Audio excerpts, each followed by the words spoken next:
We just got this new to us HP proliant dl360 g10, and even though it is plugged in, we are getting this blinking power light, which means something is wrong inside. And we're going to take a look. First things first though, we need to disconnect our power.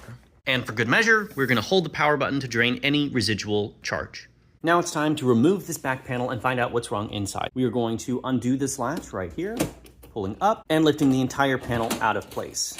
The first thing we are going to check is to make sure our power supplies are firmly seated. So we will pull them out and seat them all the way back in. Slide the power supply out and back in. Then we're going to go through and check all of our RAM slots, making sure that each one is clicked in place.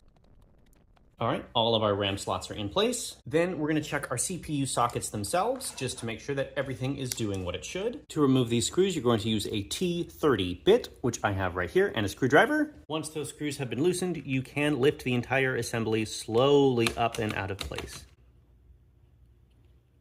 And inside, we can see our beautiful CPU.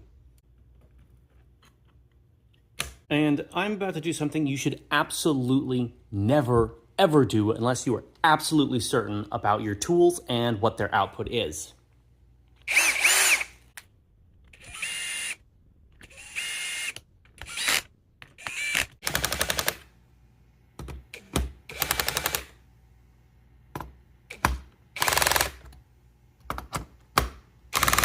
And after tightening down both CPU sockets and making sure everything is seated properly and plugging it back in, it is time to give this server another try.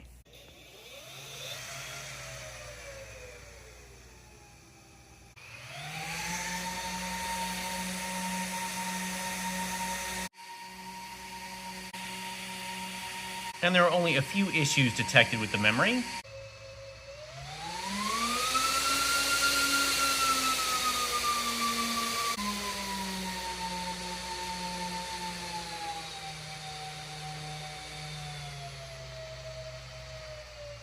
But that means it's working, and it is trying to find a boot device. I just don't have one installed on here. But now it is time to select an OS for this machine, but for now, we can just turn it off.